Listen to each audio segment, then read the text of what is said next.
बिस्मिल्लाहिर्रहमानिर्रहीम। अस्सलाम वालेकुम। हकीकत टीवी साइंस एंड हेल्थ में खुश आमदीद। आप अंदाज़ा कीजिए पिछले काफ़ी अरसे से या समझ लें काफ़ी दहाइयों से कराची के लोगों का इस वक्त लावा फटने वाला था और वो फटना शुरू हो चुका है। यानी सारी ज़िंदगी भत्ताखोरी, बोरी बंद लाशें, उसके अलावा एक ज़रा सी बारिश होती है पूरा कराची सैलाब में नहला दिया जाता है। और बावजूद इसके कि पूरे पाकिस्तान में 70% पूरा पाकिस्तान कराची चलाता है और हालत ये है कि बदले में मिलता उनको कुछ भी नहीं है। ये आपकी स्क्रीन पर जो मनाजिर चल रहे हैं इनको ज़रा गौर से देखिए, बड़े दिल दहला देने वाले मनाजिर हैं और ये बता रहे हैं कि कराची वालों की अब बस हो गई है।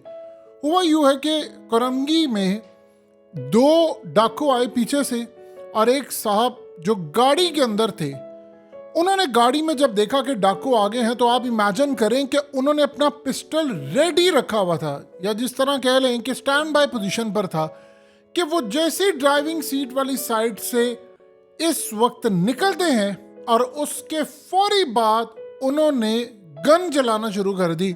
और वहां पर जो डाकू थे उन्होंने भी 2 फायर किए लेकिन वो भाग गए।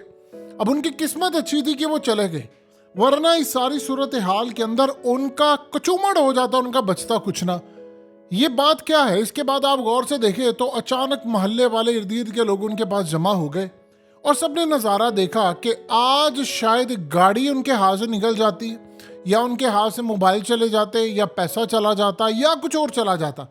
उन्होंने काम ये किया कि उन्होंने अपने पास अब असला रखा। अब कराची के अंदर सूरत हाल ये पैदा हो गई है। देखिए, होता यूँ है कि पाकिस्तान के लॉ के तहत आप अगर लाइसेंस याफ्ता असला रख सकते हैं तो वो आपको इजाज़त है। उसकी वजह ये है कि अगर आपकी जान पर मुश्किल होती है तो आप कहते हैं कि मुझे जान का ख़तरा है तो मैं अपने दिफा के लिए ये असला रखता हूँ। इवन के दिफा के दौरान ये डकैती होती है, लोग एक दूसरे को मारते हैं। किसी इवन की इमेजिन कर ले, अगर किसी शख्स को लूटने के लिए आया है और या उसने गन दिखाई है तो वो दिफा रखने का हक रखता है। लेकिन ये सूरत हाल है कि यानी कराची के लोगों की अब हो गई है बस। यानी उन्होंने कह दिया कि यार इनफ इज इनफ है, अब हमने बहुत ज़्यादा सह लिया है, अब हम अपना दिफा खुद करेंगे। ना तो कोई सिक्योरिटी आपका दिफा करी है, ना पुलिस वाले आपका दिफा करे हैं, और मुकम्मल तौर पर लॉ एंड ऑर्डर की जो सिचुएशन है वो इस्लामाबाद में भी यही है, लाहौर में भी यही है, और पाकिस्तान पूरे में आपको जो नजर आएगा वो यही सूरत हाल है। ये असल में इंडिकेट कर रहा है कि अब कराची के लोगों ने उठा लिए हैं हथियार और वो कह रहे हैं यार बस अब इनफ इज इनफ हो गया है, अब हम यहाँ से पीछे नहीं हटने वाले, अब जो आएगा हमारी गन होगी, हम अपना मुकाबला करेंगे। लेकिन आप जानते हैं इससे नुकसान क्या होगा? इससे जो सबसे बड़ा नुकसान होने वाला है कि आप ये देखिए, ये तो चलिए सीसीटीवी कैमरा है, मिसाल के तौर पर किसी ऐसी जगह के ऊपर मासूम लोगों को मार दिया जाता है। याद है आपको सियालकोट वाले 2 भाई, उनको डाकू करार दे दिया था, बाद में वो मासूम निकले। आप यहाँ पर किसी को मिसाल के तौर पर यहाँ पर कोई उठकर कह देगा यार ठीक है फलाने ने फलाने को मार दिया, ये तो डाकू थे, तो मुझे लूटने के लिए आ रहे थे, और किसी जगह पर मिसाल के तौर पर कैमरा नहीं है, तब आप क्या करेंगे? या कोई घर वाला है वो नहीं देना चाह रहा है, या कोई ऐसी सूरत हाल है। यानी आप अंदाज़ा करें कि इस वक्त लॉ एंड ऑर्डर की सिचुएशन ये है कि लोगों ने असल में अपने हाथ में ले लिया है कानून। अब हुआ यूँ है कि पिछले काफ़ी अरसे से लोग कोशिश कर रहे हैं कि वो लाइसेंस लें और वो लाइसेंस लेने के बाद अपना दिफा खुद करें। देखिए, तो फिर हम उसका इबरतनाक हाल करेंगे। अब वो उसका मतलब क्या था?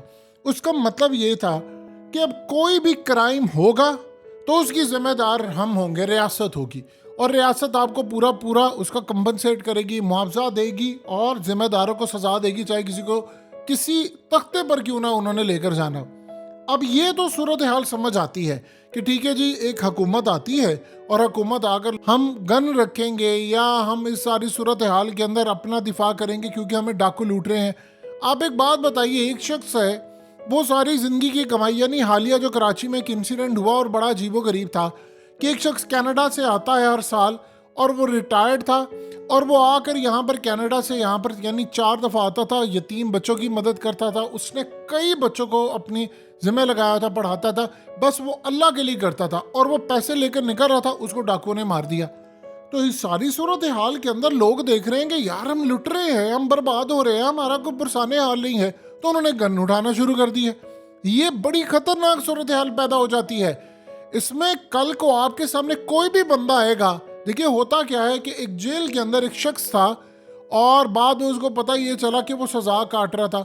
ایک رائٹر نے اس کے بارے میں لکھا کہ وہ کہہ رہا تھا کہ میری بہن کو یہ لوگ چھیڑتے تھے اور ایک دن مجھے غصہ چڑھا تو میں نے اس شخص کو جان سے مار دیا.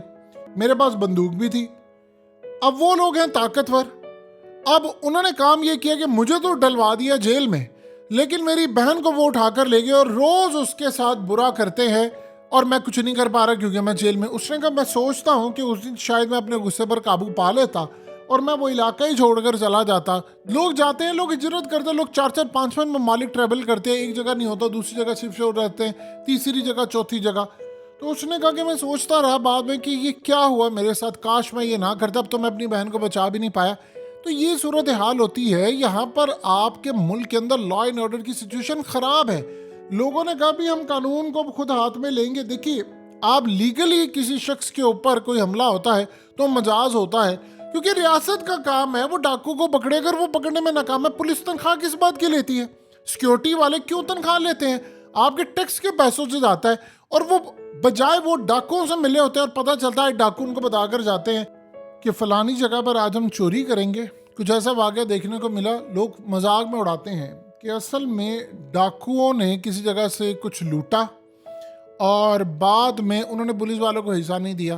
تو گھر والوں نے جا کر بتایا کہ جی ہمارا تو 10 لاکھ روپے لوٹا, ڈاکو نے کہا ہمیں 5 لاکھ ملا ہے. تو پولیس والوں نے ڈاکو کو جیل میں ڈال دیا اور بعد میں نے کہا کہ پورا حصہ دو گے تو ہم تمہیں چھوڑیں گے. یعنی یہاں سے آپ اندازہ کر لیں کہ کس لیول کا کام ہوتا ہے. یہ پاکستان کی تاریخ کا بڑا بھیانک معاملہ ہے کہ اب آپ دیکھ لیں کہ لوگ اپنے ہاتھ میں قانون لے رہے ہیں, اور جب لوگ اپنے ہاتھ میں قانون کو لینا شروع کر دیتے ہیں تو پھر یہ سمجھیے گا کہ صورتحال بہت زیادہ خطرناک ہو گئی ہے. چیزیں آپ کے کنٹرول سے مکمل طور پر باہر ہو چکی ہیں. اور اللہ نہ کرے کل کو کوئی بڑا شخص مارا جائے, یعنی کوئی مثال کے طور پر کوئی ڈاکو مارا جائے یا کوئی ایسی صورتحال ہو جائے, تو پھر لوگ کہتے پھریں گے کہ جی ہمیں تو لوٹنے آیا تھا, پتہ چلے وہ کوئی کسی نے اس کو مار دیا, کوئی آپس کی گینگ کی لڑائی تھی اور کیا معاملہ ہو گیا. تو ان ساری چیزوں سے اجتناب کرنا چاہیے. ریاست کو چاہیے کہ آپ امن قائم کریں تاکہ لوگ یہ قانون اپنے ہاتھ میں نہ لیں. لیکن جو عالمی سچویشن ہے وہ بتا رہی ہے کہ اب لوگوں کی بس ہو گئی اور انہوں نے کہا کہ بھائی بہت ہو گیا, ہم نے جتنا برداشت کرنا تھا ہم نے کر لیا. حقیقت T V science and health کی اس ویڈیو کے نیچے کمنٹ ضرور کیجئے, اپنی رائے کا اظہار ضرور کریں اور اس ویڈیو کو ہر جگہ شیئر کرتے ہوئے چینل کو سبسکرائب ضرور کریں.